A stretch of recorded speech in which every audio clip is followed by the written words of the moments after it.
Renters' Rights Act is an absolute monstrosity. Just hear me out before destroying me in the comments. What on the surface looks like a way to enshrine renters' rights, I think has a deeper, darker purpose. The transferring of properties from private landlords to corporate landlords. Private equity is desperate for places to invest, and the UK rental market is still an absolute open goal to print money. What the Renters' Rights Act does is ensure two things: that all rents will be set at the maximum rate that the market allows, and as private landlords are driven from the market, rental prices will go higher and higher.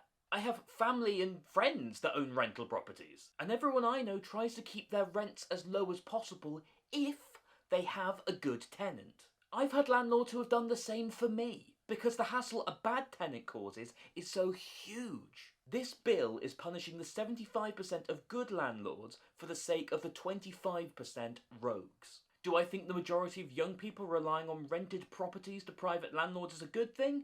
No. Has any government attempted to come up with an alternative?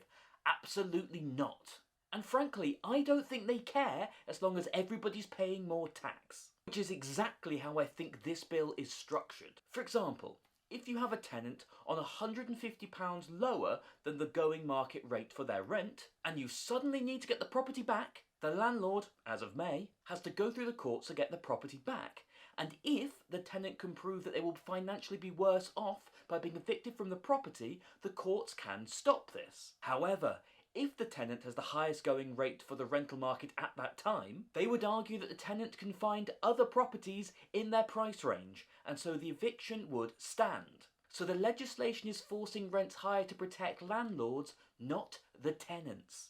Also, landlords can no longer discriminate against people who are on lower wages or on benefits, but if they have a choice and tenants are facing more stringent background checks, they will always side with the person who has the highest possible income.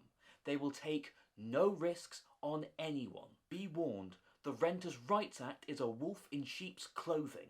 It is coming to allow corporations to buy up all the rental properties in the country and rent them back to you at extortionate rates. And remember, if a company owns the market, they set the rates. And if you thought regulating an elderly couple using a flat rent to pay for their retirement was hard, try regulating entire rental corporations.